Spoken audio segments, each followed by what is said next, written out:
ओम अज्ञानतिमिरन्धस्य ज्ञानाञ्जनशलाकया चक्षुरुन्मिलितं येन तस्मै श्रीगुरुवे नमः। नमो विष्णुपादाय कृष्णपृष्ठाय भूतले श्रीमते भक्तिवेदान्त स्वामीति नामिने। नमस्ते सरस्वते देवे गौरवाणी प्रचारिणे निर्विशेषा शून्यवादी पाश्चात्य देश तारिणे। जय श्री कृष्ण चैतन्य प्रभु नित्यानंद श्री अद्वैत गदाधर श्रीवासादि गौर भक्तवृंद। हरे कृष्णा कृष्णा कृष्णा हरे हरे, हरे राम राम राम हरे हरे। हरे कृष्णा। तो हम लोग पढ़ रहे हैं भगवद गीता अध्याय 3। तो इस अध्याय का एक्रोनिम है ट्री। पहला ट्री है टी फॉर त्याग या रिनंसिएशन। तो 1 से लेकर 9 श्लोक तक भगवान बता रहे हैं निष्काम कर्म योग के बारे में। फिर आर है रंग्स ऑफ योगा लैडर। 10 से लेकर 16 तक भगवान अर्जुन को बोल रहे हैं कि अगर तुम निष्काम कर्म योग नहीं कर सकते तो कर्म कांड का आश्रय लेना चाहिए। फिर 17 से 33 तक है ई फॉर एग्जाम्पलरी। तो अर्जुन अगर ये बोले हैं कि मैं ज्ञान मार्ग के लिए योग्य हूँ, क्वालिफाइड हूँ, तो भगवान बोलते हैं अगर तुम क्वालिफाइड हो फिर भी एग्जाम्पल सेट करने के लिए तुमको कर्म करना चाहिए। तो वह 17 से 35 और 36 से 43 लास्ट ही एनिमी ऑफ द सोल। तो आज तीसरा सेक्शन स्टार्ट करेंगे जो है एग्जाम्पलरी। 16 तक देखा था, तो 17 से लेके 24 तक रिसाइट करेंगे ये किसका पार्ट। यस्तो आत्मरतिरेवास आत्मतृप्तस्य मानवा आत्मनि एव च संतुष्टा तस्य कार्यं न विद्यते नैव तस्य कृतेनार्थो नाकृतेने कश्चन न चास्य सर्वभूतेषु कश्चिद् अर्थपिपाशया तस्मात् सक्ता सततं कार्यं कर्म समाचरा आसक्तो हि आचरन् कर्म परम् आप्नोति पुरुषः कर्मणे संसिद्धि आस्थिता जनकादया लोकसंग्रहं नैवापि संपश्यन् कर्तुमर्हसि यद यद आचरति श्रेष्ठो तत्तद् एवेतरो जना स यत् प्रमाणं कुरुते लोकस्तदनुवर्तते नामे पार्थस्ति कर्तव्यं त्रिषु लोकेषु किंचन नानवाप्तम् अवक्तव्यं वर्त एव च कर्मणि यदि हि हम न वर्तेयं जातु कर्मण्य तन्द्रिता मम वर्तमानुवर्तन्ते मनुष्या पार्थ सर्वशः उत्सीदेयोरिमे लोका नागुर्यां कर्म चेदहं शङ्करस्य च कर्तस्याम् उपाहन्यमिमा प्रजा सक्ता कर्मण्य विद्वांसो यथा कुर्वन्ति भारत कुर्याद् विद्वांस तथा सक्तश्चिकीर्ष लोकसंग्रहं न बुद्धिभेदं जनयेत् अज्ञानां कर्मसंगीनां जोषयेत् सर्वकर्माणि विद्वान् युक्ता समाचरन्। ओके, आगे वाला सेक्शन स्टार्ट। तो लास्ट टाइम हमने देखा था 10 से लेके 16 तक। तो 10 से लेके 16 तक जो श्लोक है उसमें भगवान बता रहे हैं कि कर्म कांड के बारे में।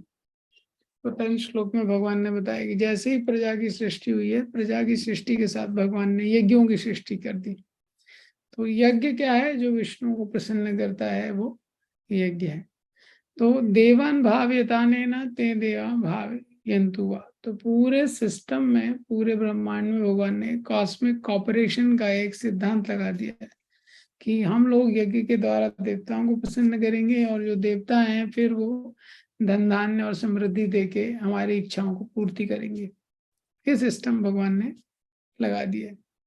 तो जो यज्ञों को नहीं पालन करता है, जो भगवान को अर्पण किए बिना ग्रहण कर लेता है, तो वो क्या है? वो चोर है और वो पापी है। ये 2 एडजेक्टिव भगवान ने यूज किए हैं। प्रभुपाद जी ने तात्पर्य में लिखा है, अगर कोई चोर है और पापी है तो वो कैसे सुखी रह सकता है, उसके लिए संभव नहीं है सुखी रहना। ये तो इसलिए जो यज्ञ का जो साइकिल है, ये जो चक्कर है, एवं प्रवर्तितम चक्रम, तो इस चक्र का पालन करना व्यक्ति के लिए बहुत इम्पोर्टेंट है। तो अब 17 श्लोक, तो अब 17 श्लोक से भगवान क्या बता रहे हैं कि जो जिसका हृदय शुद्ध हो चुका है, कोई भौतिक इच्छाएं नहीं है, जो वो व्यक्ति है उसको भी कार्य करना चाहिए एग्जाम्पल सेट करने के लिए। यस्तु आत्मरतिरेवा आत्मतृप्तश्च मानवा आत्मनि एव च संतुष्टा तस्य कार्यम न विद्यते। तो जो व्यक्ति अपने कर्तव्यों का पालन करते हुए जिसका चित्त शुद्ध हो गया है, यस्तु आत्मरतिर एवा, आत्मरति, तो जिस व्यक्ति में रति है, रति मतलब अटैचमेंट या अट्रैक्शन, जो आसक्ति है, लेकिन उसकी रति कहाँ है? आत्मरति, इनवर्ड्स, बाहर की चीजों में नहीं आ सकती, अंदर ही संतुष्ट है वो। आत्मतृप्तश्च मानवा, आत्मतृप्त, ऐसा मानव, ऐसा मनुष्य जो आत्मतृप्त, पूरी तरह से अंदर ही संतुष्ट है। आत्मनि एव च संतुष्टा, और अंदर ही वो डिलाइट कर रहा है। तो एक तृप्ता शब्द है, एक संतुष्टा, तो 3 जगह इसमें आत्मा शब्द का प्रयोग हुआ है। तो जो व्यक्ति एंजॉयमेंट के लिए अंदर ही देख रहा है, जो अंदर ही आसक्त है, अंदर ही संतुष्ट है और अंदर ही डिलाइट कर रहा है वो जीवन में, तस्य कार्यम न विद्यते, तो जो ऐसा व्यक्ति है उसके लिए संसार में कोई भी कार्य नहीं है, ये यहाँ पे बताया जा रहा है। कि ऐसा व्यक्ति है जिसको बाहर की कोई आवश्यकता नहीं है, वो अंदर ही संतुष्ट है। हाँ, अंदर मतलब आत्मा के कार्यों में ही वो पूरी तरह से संतुष्ट है, तस्य कार्यम न विद्यते। तो ये इंटरेस्टिंग है, यहाँ पे भगवान बोल रहे हैं वो व्यक्ति के लिए कोई ड्यूटी नहीं है, मतलब उसने ड्यूटी का स्कोप भी ट्रांसेंड कर दिया है। तो अभी तक भगवान बता रहे थे कि ये संसार में यज्ञ का सिस्टम है, मतलब गिव एंड टेक का सिस्टम है। हम लोग कुछ करते हैं तो हम कोई हमारे लिए कुछ करता है, हम कुछ, हमारे लिए कोई कुछ करता है तो हम भी कुछ करते हैं। तो यज्ञ का वही सिस्टम है। जैसे संसार में एम्प्लॉय बॉस का रिलेशनशिप होता है, जो भी रिलेशनशिप होते हैं, कुछ हमको करना पड़ता है, कुछ हमको मिलता है। लेकिन यहाँ भगवान बोल रहे हैं तस्य कार्यम न विद्यते, कोई व्यक्ति अगर पूरी तरह से संतुष्ट है अपने आप में ही और कुछ भी बाहरी चीज की उसको आवश्यकता नहीं है, पूरा तृप्त है, संतुष्ट है, तो ऐसे व्यक्ति के लिए कोई कार्य नहीं है, कोई ड्यूटी नहीं है, ऐसा है। तो प्रभुपाद जी इसको थोड़ा अपने तात्पर्य में और प्रैक्टिकल वे में ले आते हैं। तो प्रभुपाद जी बोलते हैं जो कृष्ण कॉन्शियस व्यक्ति है, he is no longer interested in material activity, क्योंकि वो भौतिक क्रियाओं में उसकी कोई आसक्ति नहीं है। ये और भौतिक जो क्रियाएं हैं, wine women, Prabhupada ji indication देते हैं, शराब आदि नशा है, तो इन सब में वो कुछ भी आनंद नहीं लेता, भौतिक चीजों से कुछ भी आसक्ति नहीं होती। तो वो व्यक्ति जो है उसके लिए कोई कार्य नहीं है। तो यहाँ पे बताया जा रहा है वो व्यक्ति के बारे में जिसका हृदय शुद्ध हो चुका है, जिसकी चेतना इनवर्ड्स वो अंदर है। तो कौन शुद्ध हो चुका है, कैसे पता चलेगा इसका हृदय शुद्ध हो गया है? आत्मरति, उसका अट्रैक्शन कहाँ है संसार में, वो कौन सी चीज है जो उसको एक्साइट करती है, जिससे वो अट्रैक्ट होता है, वो अंदर ही अट्रैक्टेड है। जैसे तीसरे स्कंद में आएगा, विदुर जी जब युद्ध सारे तीर्थों को करने के बाद उद्धव से मिलते हैं, तो उद्धव से मिलके जैसे ही भगवान कृष्ण के बारे में पूछते हैं, एक मुहूर्त के लिए यानी 48 मिनट के लिए तुरंत उद्धव समाधि में चले जाते हैं। जैसे ही कृष्ण का नाम सुनते हैं, कृष्ण की लीलाएं सब उनके दिमाग में चलने लगती। जैसे ही कृष्ण की लीलाएं, वृंदावन की लीलाएं, द्वारका की लीलाएं सारी उनके दिमाग में चलने लगती है, और 48 मिनट के लिए ऑलमोस्ट अनकॉन्शियस हो जाते हैं, कुछ बोल नहीं पाते हैं, वो इतना एब्जॉर्प्शन उनका था। ये क्या है? आत्मरति, इंटरनली एब्जॉर्ब।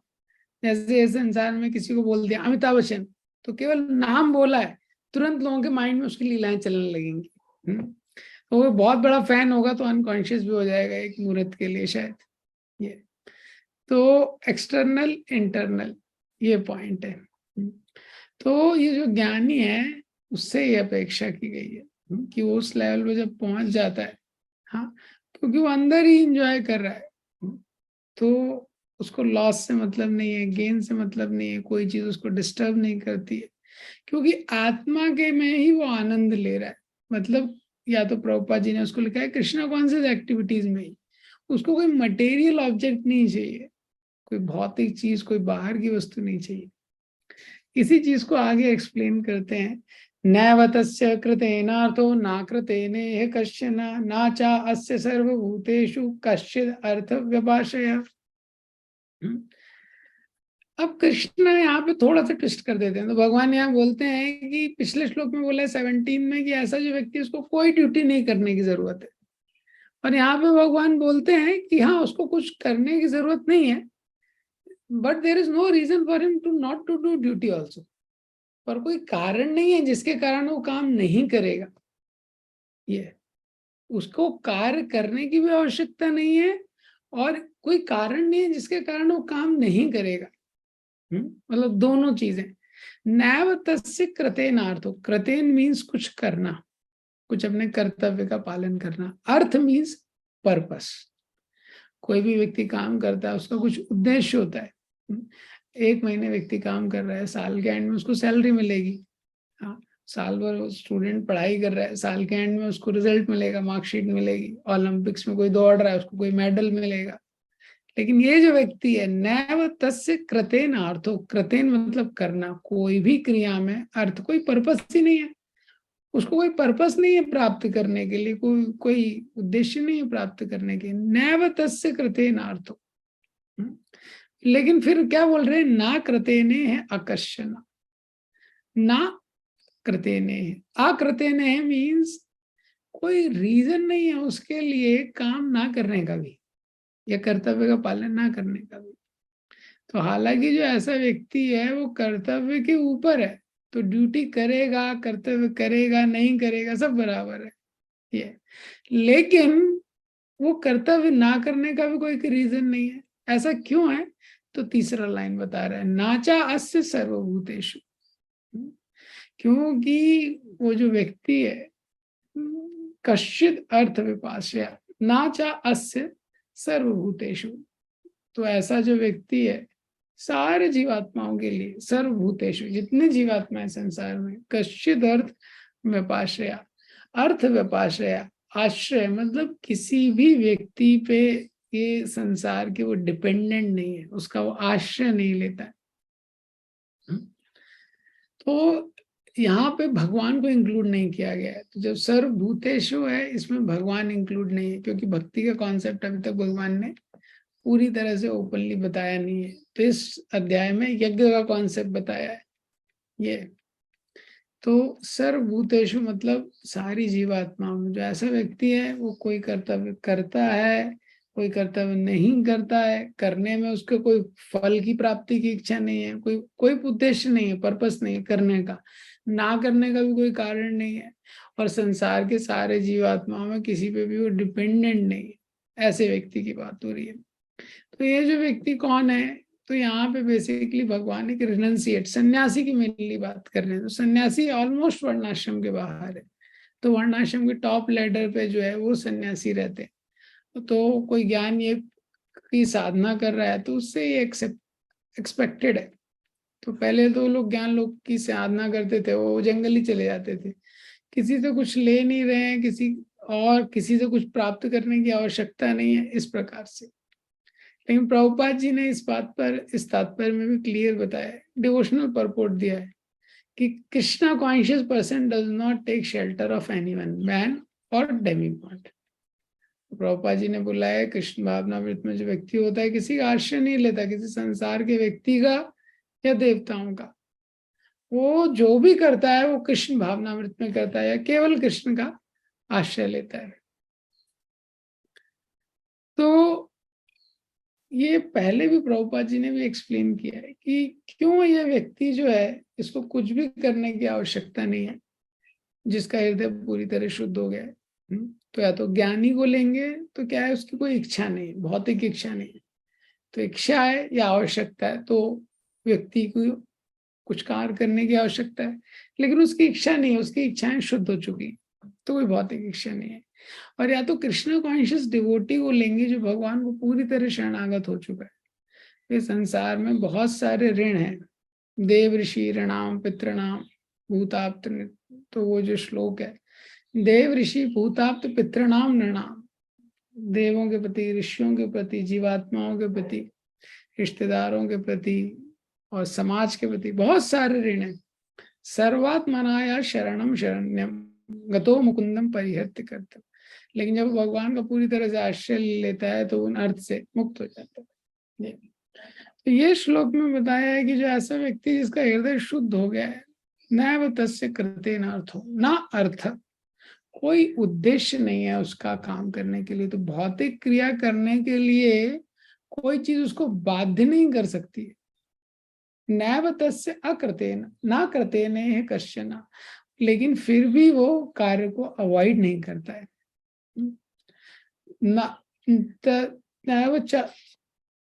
ना चास्य सर्वभूतेषु कश्चिद अर्थ विपाश्रया, और अपना कार्य करते हुए भौतिक संसार में किसी पे भी वो डिपेंडेंट नहीं रहता। पहले ही मैंने आपको हिरार्की बताया था। सबसे पहला जो स्तर है वो क्या है कि व्यक्ति इतना एब्जॉर्ब्ड है, इतना एब्जॉर्ब्ड है अपने काम में, no time for Krishna consciousness, he so absorbed in work, no time for Krishna consciousness. इतना इतना अभिनिवेश है उसका भौतिक कार्यों में, उसके पास कोई समय नहीं है कृष्ण भावनामृत के लिए। फिर दूसरा स्तर है कि कृष्ण कॉन्शियसनेस उसके जीवन में प्रोमिनेंट हो जाता है और उसके साथ वो अपने कर्तव्यों का निर्वाह करता है। तो कृष्ण भावनामृत मेन हो जाती है। पहले वर्क मेन था, कृष्ण भावनामृत के लिए टाइम ही नहीं था।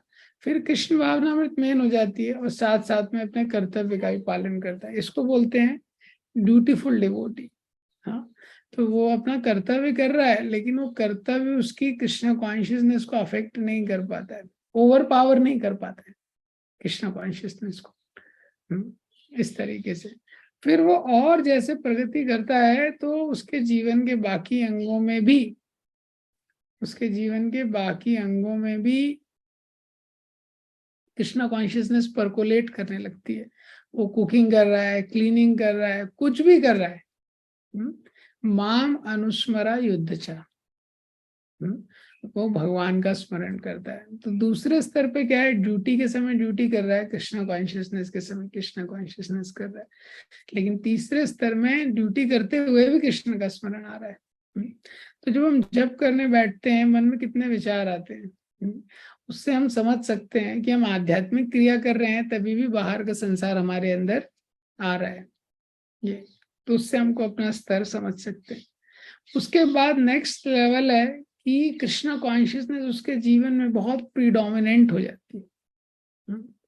तो कौन सा कार्य करना है उससे आसक्त नहीं है वो, जो भी गुरु और कृष्ण का आदेश होगा वो कार्य वो करेगा, अपने कार्य से आसक्त नहीं है। इस तरह पे सर्वधर्मान परित्यज्य मामेकं शरणं व्रज, तो सारे धर्मों को त्याग के भगवान का शरण लेता है, जो भगवान बोलते हैं। और इसके भी ऊपर का स्तर है ओनली कृष्णा कॉन्शियसनेस प्रिवेल्स, केवल भक्ति, कोई वर्क नहीं करता वो। ये आत्मरति का सबसे ऊंचा स्तर है, और कोई काम नहीं करता। अनन्य चेता सततम यो माम स्मरति नित्यशा, अनन्य चेता, और कहीं चेतना उसकी नहीं जाती। अनन्य चेता सततम यो माम, मत चित्ता मदगत प्राणा बोधयंता परस्परम कथयन्ति माम नित्यम तुष्यन्ति च रमन्ति च। हाँ, उसका चित्त पूरी तरह, उसका लाइफ ही लाइफ एंड सोल है कृष्ण कॉन्शियस एक्टिविटीज।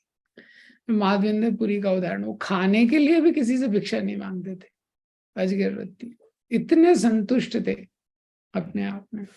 तो विश्वनाथ चक्रवर्ती ठाकुर ने व्यपाश्रया, व्यपाश्रया शब्द का मतलब है परफेक्ट शेल्टर, अप आश्रया, परफेक्ट शेल्टर।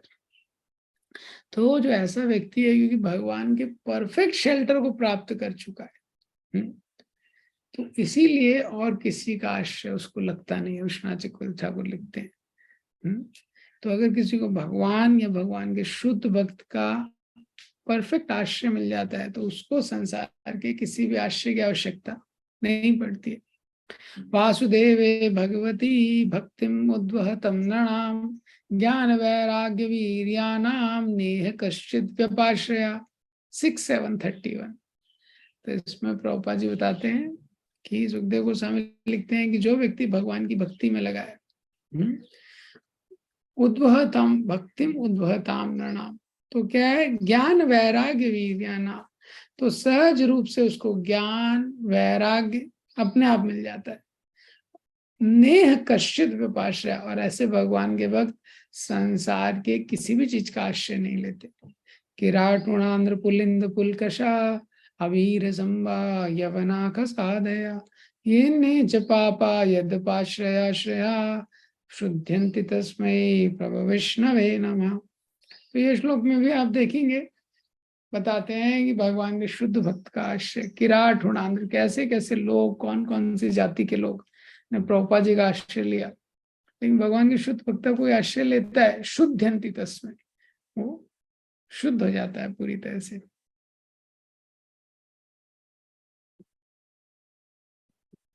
तो अभी इसके अगले श्लोक में, यहाँ पे ये श्लोक बताया गया है, जो रिनंसिएशन वाला व्यक्ति रहता है, जो संन्यास आश्रम में, जिसका हृदय शुद्ध हो चुका है ज्ञान के द्वारा, ये। और दूसरा चीज व्यपाश्रय, व्यपाश्रय मतलब उसने एक ऐसे आश्रय को ग्रहण करके रखा है कि उसको संसार के आश्रय की कोई भी आवश्यकता नहीं पड़ रही। तो ज्यादातर व्यक्ति जो संन्यास आश्रम के बारे में सुनता है या रिनंसिएशन के बारे में तो उसको लगता है इसमें केवल त्याग करना है। त्याग करना उसका एक पार्ट है, लेकिन उससे भी महत्वपूर्ण पार्ट है कि उसको अटैच होना है। डिटैच होना तो पार्ट है ही, लेकिन उससे भी इम्पोर्टेंट क्या है, उसको अटैच होना है, उसको एक स्ट्रॉन्ग शेल्टर से अटैच होना है। तो इस संसार में हर व्यक्ति के आश्रय लेते हैं। छोटा बच्चा रहता है, खिलौने का आश्रय लेता है, अपने माता पिता का आश्रय लेता है। किसी के साथ कुछ अन्याय हो गया है, वो पुलिस का आश्रय लेता है। कोई रोगी होता है, डॉक्टर का आश्रय लेता है। तो ये जो आश्रय है, ये उसको कुछ सांत्वना देते हैं जीवन की कुछ अवस्था में, लेकिन मृत्यु के समय में कोई आश्रय काम नहीं आता। मृत्यु के समय और इवन संसार में बाकी समय पे भी कई बार ये आश्रय फेल हो जाते हैं। इसीलिए इन आश्रयों को बोला गया है फॉलिबल शेल्टर्स। हाँ, फॉलिबल शेल्टर, ये एक ऐसे आश्रय हैं जो खुद भी आश्रय देने के लायक संसार में कोई है नहीं। केवल भगवान का नाम अच्युत है जो इनफॉलिबल शेल्टर दे सकते हैं। तो जब तक संसार के आश्रयों में व्यक्ति की आशा रहती है तो वो भगवान का आश्रय ग्रहण करने के लिए उसको इतनी उत्सुकता नहीं रहती। इसलिए बार बार जो आध्यात्मिक ग्रंथ हैं, आध्यात्मिक ग्रंथों में जो उदाहरण नहीं, हमको बताते हैं कि हमको भगवान का आश्रय लेने के लिए उत्सुक रहना चाहिए। ये अब इसी चीज को कंक्लूड करके भगवान बोल रहे हैं 3.19 में, तस्मादासक्ता सततम कार्यम कर्म समाचरा असक्तो ही आचरण कर्मा परम आपनोति पुरुषा तस्मात् देयरफॉर क्यों? तो पिछले वर्ष में जैसे भगवान ने बताया कि जो डिटैच व्यक्ति है, जो बिल्कुल डिटैच पर्सन है, वो काम करे, ड्यूटी करे या नहीं करे, कर्तव्य का पालन करे या ना करे, उससे कुछ फर्क नहीं पड़ता है। क्यों? आसक्ता, तस्मात् आसक्ता सततम, इसीलिए आसक्त रूप से, सतत मीन्स हमेशा, कार्यम कर्म समाचरा, तुम अपना कर्म करते रहो अर्जुन। भगवान बोल रहे हैं अगर तुम डिटैच हो, तुम्हारा हृदय शुद्ध हो चुका है, तो फिर जो हृदय शुद्ध हो चुका है तो काम कर रहे हो तभी भी इंटेंगल नहीं होगे, ये तुमको तो मतलब ही नहीं है फल से। तो सततम, सतत रूप से अपना कार्य करते रहो। असक्तो ही आचरण, ऐसा कर्म करने से क्या होगा? असक्तो ही आचरण, जब तुम ऐसा कर्म करोगे बिना आसक्ति के, परम आपनोति पुरुषा, तो जो परम पुरुष है उसको तुम प्राप्त करोगे। तो भगवान अर्जुन को बोल रहे हैं कि हाँ, अगर तुमको लगता है कि तुम आत्मतृप्त मानवा, तुम पूरी तरह से सेटिस्फाइड हो और तुमको राज्य की कोई आवश्यकता नहीं है, हाँ, और तुमको परिवार के साथ रहने की आवश्यकता नहीं है, तुम वन में भी जा सकते हो, ठीक है। लेकिन जो इतना संतुष्ट व्यक्ति है उसको तो कार्य करना है नहीं करना है दोनों बराबर है। ये तो वही जो आर्गुमेंट है अर्जुन का, भगवान ने उसको टर्न कर दिया है। ये तो भगवान बोल रहे हैं कि तो तुम कार्य में लग जाओ। तो तुम बिना आसक्ति के कार्य करते रहो, और बिना आसक्ति के कार्य करोगे तो तुमको क्या मिलेगा? भगवान बोल रहे तुमको परम। अर्जुन सोचता है मुझे क्या मिलेगा, भगवान बोल रहे इससे तुम भगवान को प्राप्त करोगे उस तरीके से। तो अर्जुन का प्रश्न होता है कि ऐसे किसी ने प्राप्त किया है क्या पहले? तो भगवान 20 श्लोक बोलते हैं, कर्मणे ही संसिद्धि आस्थिता जनकादया लोक संग्रह में एवापि संपश्यन कर तुम अर्हसि। तो भगवान बोल रहे हैं कि पहले लाइन में प्रूफ दे रहे हैं, कर्मणे ही संसिद्धि, कर्मों के द्वारा एव ही निश्चित रूप से संसिद्धि पूर्णता प्राप्त होती है। आस्थिता जनकादया, जैसे जनक आदया मतलब आदि, जनक एक एग्जाम्पल है, जनक महाराज, उसके अलावा और भी कई लोगों ने सिद्धि को प्राप्त किया है, इसके द्वारा भगवान बता रहे हैं। जनक आदि कई राजाओं ने इस प्रकार से कर्म के सिद्धांत का इस प्रकार से पालन करते हुए बिना आसक्ति के कर्म को करते हुए कर्तव्य कर्म को प्राप्त किया है। और दूसरी बात में भगवान बोल रहे हैं दूसरी लाइन में कि अगर तुमको लगता है कि तुम ज्ञान के लिए क्वालिफाइड हो, तभी भी कर्म करने से तुमको सिद्धि मिल जाएगी, वो पहली लाइन में बोल रहे हैं। और दूसरी लाइन में बोल रहे हैं लोक संग्रहम एवापि, विशेषकर लोगों के लिए एक सही एग्जाम्पल सेट करने के लिए संपश्यन कर तुम्हारे सी, तुमको कर्म करना ही चाहिए। लोक संग्रहम एवापि, लोक संग्रह जो सामान्य लोग हैं, हाँ, संपश्यन उनका विचार करते हुए उनकी शिक्षा के लिए तुमको कार्य करना चाहिए। तो प्रभुपाद जी तात्पर्य में लिखते हैं, यद्यपि कृष्ण भावना भावित व्यक्ति को संसार में कोई रुचि नहीं हो सकती, तो भी वह जनता को ही सिखाने के लिए कि किस तरह रहना और कार्य करना चाहिए कर्म करता है। कृष्ण भावनामृत में अनुभवी व्यक्ति इस तरह कार्य करते हैं कि अन्य लोग उनका अनुसरण कर सकें, और इसकी व्याख्या अगले श्लोक में की गई है। ये उदाहरण दिया गया है। तो देखते हैं, प्रभुपाद जी ने इतने सारे टेम्पल बनाए, टेम्पल में इतना सारा अरेंजमेंट कराया, शिक्षा की पद्धति, प्रभुपाद जी ने बहुत सारे वेस्टर्न डिसाइपल्स का मैरिज भी कराया है खुद। ये तो प्रभुपाद जी तो मुक्त थे, उनको इस सब की कोई आवश्यकता नहीं थी, लेकिन दूसरों के लिए ये। तो यहाँ पे ये जनक महाराज का उदाहरण दिया गया है। तो जैसे 5वें अध्याय में भी आएगा, be in this world but not of this world, इस संसार में रह के हुए इस प्रकार से कार्य करना, कर्तव्य बुद्धि से कार्य को करना, कि कर्तव्य है बस। जनक महाराज का उदाहरण, जनक महाराज से किसी ने प्रश्न किया कि कैसे आप इतना सारा राज्य करते हुए भी आपका जो मति है, आपका जो चित्त है, ये भगवान में पूरी तरह लगा है।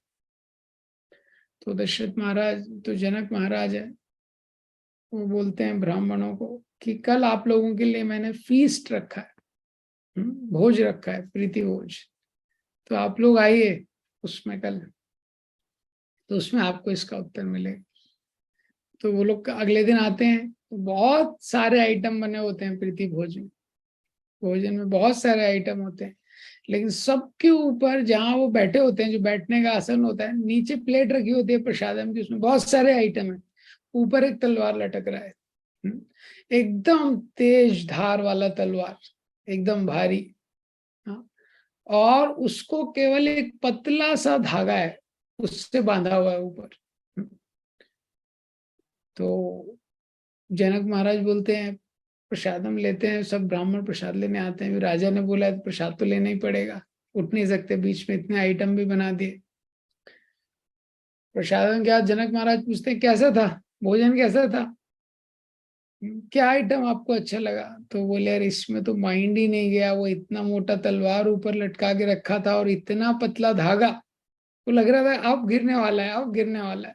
हम लोग तो जल्दी जल्दी किसी तरह खत्म करके भागे हम लोग। तो जनक महाराज बोले इसी तरह जैसे आपका ध्यान तलवार की तरफ था, इसी तरह अपने सारे कर्तव्यों को करते हुए संसार में अपने राज्य के सारे ऐश्वर्यों के बीच में रहते हुए जो मेरा चित्त है भगवान कृष्ण में लगा हुआ है, इसलिए मैं इससे अफेक्ट नहीं होता। तो अभी 3.20 में भगवान प्रिंसिपल बताया भगवान ने कि कैसे काम करना चाहिए। 19 में, 18 में, 20 में दशरथ महाराज का उदाहरण दिया। अब वो एक जनरल प्रिंसिपल बताते हैं भगवान 3.21 में कि कोई भी लीडरशिप पोजीशन में उसको एग्जेम्पलरी, उसका आचरण एग्जेम्पलरी रहना चाहिए। यद यद आचरति श्रेष्ठा तत्तद्वितरो जना स यत् प्रमाणं कुरुते लोकस्तदनुवर्तते। यद यद आचरति श्रेष्ठा, भगवान बता रहे हैं श्रेष्ठा, आचरति मीन्स बिहेव कैसे करते हैं या कैसे एक्ट करते हैं, कैसे वो लोग कर्म करते हैं।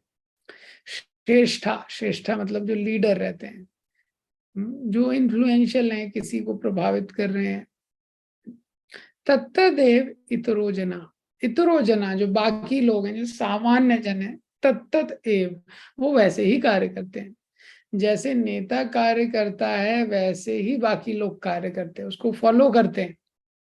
सयद प्रमाणम कुरुते, प्रमाणम मीन स्टैंडर्ड, जो स्टैंडर्ड वो सेट कर देते हैं अपने कार्यों के द्वारा।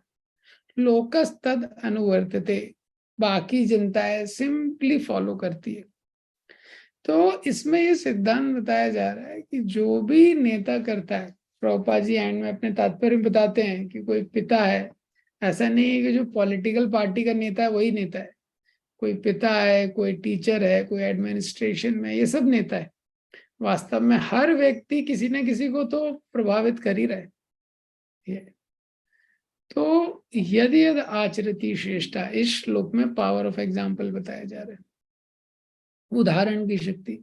इस संसार में बहुत सारी शक्तियां हैं, न्यूक्लियर पावर है, एटॉमिक पावर है, लेकिन सबसे बड़ी शक्ति है वो उदाहरण की शक्ति।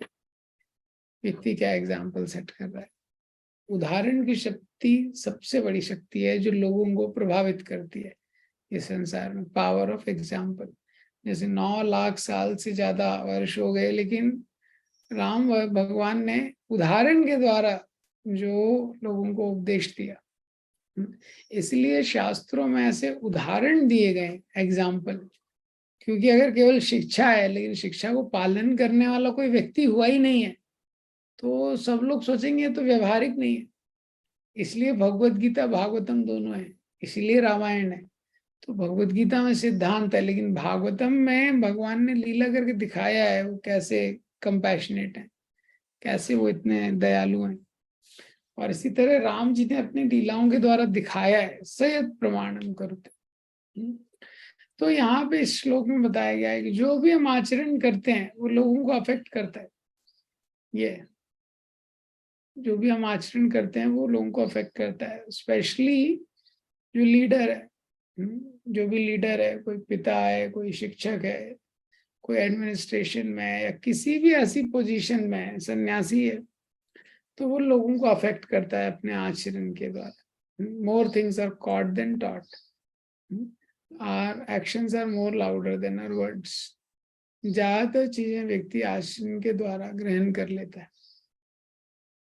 तो वो आचरण सही होना चाहिए जिससे व्यक्ति सही चीजें ग्रहण करे, ये पॉइंट है। तो किसी भी समाज का अगर कैलिबर देखना है, हाँ, तो आपको देखना पड़ेगा कि उसके जो सोसाइटी में कौन से हीरो है। तो जो हीरो है वही समाज की स्थिति रहेगी। ये जैसे आप पहले देखेंगे तो पॉलिटिक्स वगैरह में भी आदर्श लोग रहते थे, नेता वगैरह भी। तो जैसे महात्मा गांधी एक आदर्श नेता थे, तो जब उनका ऐसा चरित्र था तो बाकी लोग भी उनको फॉलो करते थे उस प्रकार से।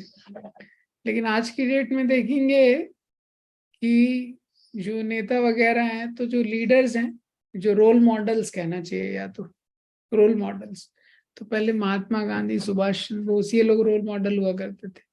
अभी के रोल मॉडल कौन है? Movie stars. तो लोग फिर वैसा ही कार्य कर रहे हैं। तो मूवी स्टार क्या कर रहे हैं, यदि यद आचरति श्रेष्ठा। तो मूवी में देखते हैं मूवी स्टार तो कभी क्लास जाता नहीं है। ये तो पढ़ाई नहीं करता है, ये फेल हो जाता है, और ये हमेशा गर्लफ्रेंड के पीछे है मूवी स्टार। हाँ, हमेशा पार्टी कर रहा है।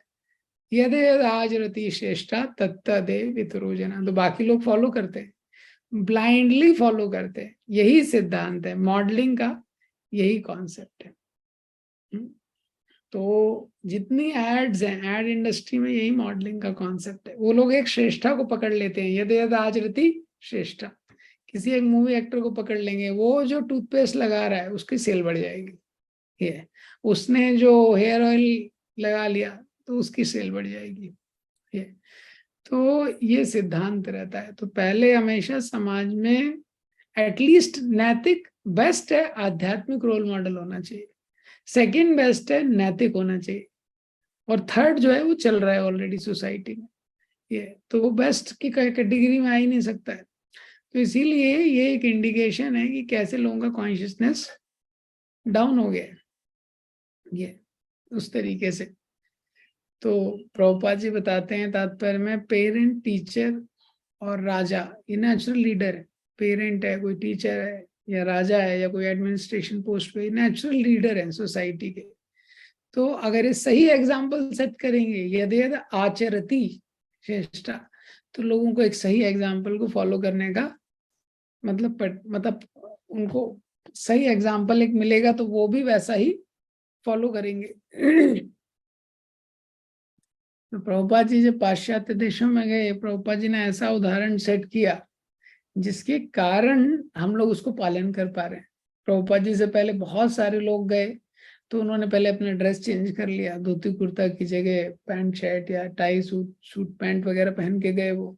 और इवन जब प्रभुपाद जी भी जा रहे थे तो उनको लोगों ने बोला कि इस तरह से आप ये वेशभूषा वहां पे नहीं चलेगी। और फिर वहां पे लोग गए, उन्होंने अपने आध्यात्मिक पद्धति को भी चेंज कर दिया। कुछ लोग योगा सिखाने लगे, कुछ लोग केवल मोटिवेशनल स्पीकर बन गए। तो प्रभुपाद जी से बोला ये सब संस्कृत वगैरह यहाँ नहीं चलेगा। ये तो प्रभुपाद जी ने ना अपना वेशभूषा बदला, ना भक्ति का मार्ग बदला, ना अपना भोजन बदला। वो भोजन भी यहीं से लेके गए थे। हाँ, प्रभुपाद जी ने दूसरे लोगों को बदला अपने एग्जाम्पल के द्वारा। और हम देखते हैं प्रभुपाद जी वेस्ट से, पाश्चात्य देशों से लोगों को यहाँ लेके आए, और उनसे हमने धोती कुर्ता पहनना सीखा है इंडिया में। तो ये पावर ऑफ एग्जाम्पल है, प्रभुपाद जी का पावर ऑफ एग्जाम्पल है। एक और एग्जाम्पल है जो बहुत कॉमनली कोट होता है, तो इजी आईडी और ओ हेयर। तो इजी आईडी क्या है, ये बहुत फेमस वकील थे वेस्ट में, तो ये रियल स्टोरी है। तो जो भी केस लड़ते थे वो जीत जाते थे। तो एक बार जो माफिया था, उन्होंने उनको हायर कर लिया अपने लॉयर के रूप में। तो माफिया के केस लड़ने लगे, थोड़े ही समय में बहुत धन संपत्ति इनके पास आ गई। लेकिन देखा उन्होंने कि उनका जो पुत्र है उसमें कुछ गलत आदतें आ रही हैं।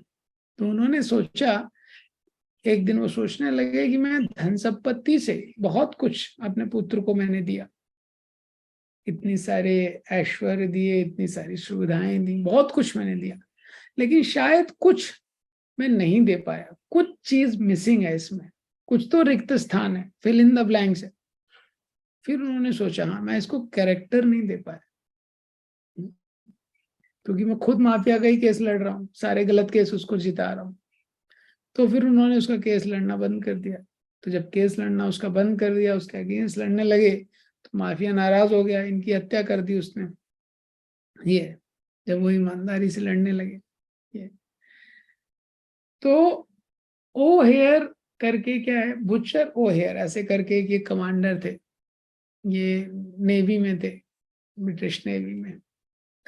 तो ये जो कमांडर थे, ये जब फाइटर पायलट थे, तो एक बार इनके फ्यूल टैंक में थोड़ा कम फ्यूल था। तो ये लोग किसी एक वर्ल्ड वॉर 2 का ये स्टोरी है, रियल स्टोरी। तो वर्ल्ड वॉर 2 में जब एक अटैक करने जा रहे थे कहीं पे, तो इन्होंने देखा इनका फ्यूल टैंक में थोड़ा फ्यूल का, बाकी सब चले गए, इनको बोला आप वापस जाइए फ्लीट पे, जो बेस रहता है नेवी का, जहाँ से टेक ऑफ करते हैं प्लेन। तो जब वापस आने लगे, उन्होंने देखा कि जापानीज जो है वो अटैक कर रहे हैं। तो बहुत सारे जापानीज अटैक कर रहे हैं, इनकी आर्मी तो कहीं और ही चली गई थी, नेवी से जो इनके फाइटर पायलट थे, तो वो लोग अटैक कर रहे हैं इनके शिप बेस पे। तो इन्होंने अकेले, जो ओएयर थे, इन्होंने अकेले उनसे युद्ध किया बहुत सारे लोगों से। अनफॉर्चुनेटली ये बच भी गए उसमें, और जापानीज की पूरी सेना को इन्होंने हरा दिया। इनके लिए बहुत बड़ा लाइफ रिस्क था। 1 साल बाद एक दूसरे एरियल कॉम्बैट में, युद्ध में इनकी मृत्यु हो गई। ये लेकिन वो जो इन्होंने किया उसके लिए ये पहले ऐसे ऑफिसर थे जिनको कांग्रेशनल मेडल ऑफ ऑनर मिला गवर्नमेंट की तरफ से। हाँ, और अभी भी वहां पे एक एयरपोर्ट है, उसका नाम है क्या, ओहेयर। ओहेयर वो एयरपोर्ट का नाम है जो इनके नाम पे बनाया गया है। तो ये जो ओहेयर है, किसके पुत्र थे, इजी एडी के। तो जो इजी एडी थे, क्योंकि उन्होंने ना केवल धन संपत्ति दी बट एक ऐसा एग्जाम्पल दिया अपने पुत्र को, वो माफिया के अगेंस्ट केस लड़के अपने रिस्क पे, तो वो एग्जाम्पल क्या है, इनके अंदर आया, और फिर इन्होंने भी कंट्री के लिए वैसा ही काम किया। तो ये एक सिद्धांत है कि जो एग्जाम्पल व्यक्ति सेट करता है, तो दूसरों को बहुत सारे गिफ्ट हम दे सकते हैं, लेकिन एक बहुत इंपॉर्टेंट गिफ्ट है जो देना चाहिए कोई भी माता पिता है, कोई लीडर है, कोई राजा है, या कोई भी व्यक्ति है, वो है एग्जाम्पल का गिफ्ट। एग्जाम्पल का जो गिफ्ट है वो सबसे स्पेशल गिफ्ट है, क्योंकि बाकी गिफ्ट तो हो सकता है इधर उधर हो जाएंगे, लेकिन एग्जाम्पल का गिफ्ट जीवन भर और जीवन के बाद भी व्यक्ति के साथ में रहता है। हम लोग सोच सकते हैं कितने सारे लोग होंगे, हम देखेंगे स्कूल का कोई टीचर था जिसने हमको इंस्पायर किया होगा, तो कौन से लोगों ने हमको इंस्पायर किया है जिनको हम याद रखते हैं। अगर हम अपने पास्ट में फास्ट फॉरवर्ड करेंगे, तो वो लोग जिन्होंने एग्जाम्पल सही सेट किया, जिन्होंने सही एग्जाम्पल सेट किया। तो भगवान अर्जुन को यही बोल रहे हैं कि अर्जुन तुम सही एग्जाम्पल सेट करो, वो बहुत इंपॉर्टेंट है। तुम सही एग्जाम्पल सेट करो। इसलिए हम देखते हैं शास्त्रों में बहुत एक्सट्रीम एग्जाम्पल दिए रहते हैं, बहुत एक्सट्रीम एग्जाम्पल। जैसे परीक्षित महाराज हैं, पूरी पृथ्वी के राजा हैं, 7 दिन में मृत्यु होने वाली है, एकदम युवा हैं, कोई फिजिकल इशू नहीं है, डायबिटीज नहीं है, हेडेक नहीं है, बैक पेन नहीं है, और पूरी पृथ्वी के राजा हैं। सडनली 7 दिन में मृत्यु होने वाली है, सडनली उन्होंने पूरा राज्य छोड़ दिया, सब कुछ छोड़ दिया, वो भक्ति कर रहे हैं। एक्सट्रीम एग्जाम्पल है। हाँ, जनरली इतना फास्ट कुछ होना बहुत मुश्किल है, तो एक्सट्रीम एग्जाम्पल देखते हैं। या किसी के, उसका भी बहुत सारे ऐसे एग्जाम्पल देखते हैं, ध्रुव महाराज का एग्जाम्पल देखते हैं। सारे एग्जाम्पल लगभग लगभग शास्त्रों में बहुत एक्सट्रीम है ये जो दिए गए हैं। तो कोई प्रैक्टिस कर रहा है उसके भी, या किसी की प्रैक्टिस में थोड़ा सा भी गलती हो गई, भरत महाराज हैं, पूरी पृथ्वी का राज्य छोड़े और उस हिरण में आसक्त हो गए। तो ऐसे एक्सट्रीम एग्जाम्पल क्यों दिए गए हैं, क्योंकि एक्सट्रीम जो है वो हमारा अटेंशन कैच कर लेता है। जैसे न्यूज़पेपर में भी आप देखेंगे एक्सट्रीम चीजें आती हैं, खबर है, तो जो एक्सट्रीम होता है उससे हमारा जो अटेंशन है वो पूरा कैच हो जाता है। तो आप देखेंगे कोई भी मूवी है, कोई सीरियल है, और वो सिंपल चल रहा है, उसमें कोई ट्विस्ट ही नहीं है। हाँ, बच्चे हैं, स्कूल जा रहे हैं, पढ़ रहे हैं, पास हो रहे हैं, सिंपल। तो ऐसा कोई सीरियल देखेगा, कोई नहीं देखेगा। या न्यूज़पेपर है, उसमें कि 2 बसेस थी, तो वो एक क्रॉस जंक्शन आया, चौराहा आया, एक राइट में चली गई, दूसरी लेफ्ट में चली गई, ऐसी कोई खबर आएगी नहीं। हाँ, उनमें टक्कर हो गई तभी कुछ होगा, इतने लोग मर गए। तो एक्सट्रीम है हमारे एग्जाम्पल, एक्सट्रीम हमको हमारा अटेंशन कैच करता है। इसीलिए शास्त्रों में से एक्सट्रीम एग्जाम्पल दिए हैं कि पहले तो हमारा अटेंशन वहां जाए। दूसरा क्या है, जब हम ऐसा एक्सट्रीम एग्जाम्पल देखते हैं डेडिकेशन का और डिसिप्लिन का, कि किस तरह से अपने कर्तव्य पालन के लिए या धर्म के पालन के लिए या कृष्ण की प्रसन्नता के लिए लोगों ने इतना रिस्क लिया है, तो उससे हमको प्रेरणा मिलती है कि हाँ, अपने स्तर पे हम भी कुछ कर सकते हैं, हम भी कुछ ऐसा कर सकते हैं अपने स्तर पे, जिससे कि लोगों को राइट प्रेरणा मिले उस तरीके से। हरे कृष्ण। श्रीमद् भगवद गीता की जय। श्रील प्रभुपाद की जय।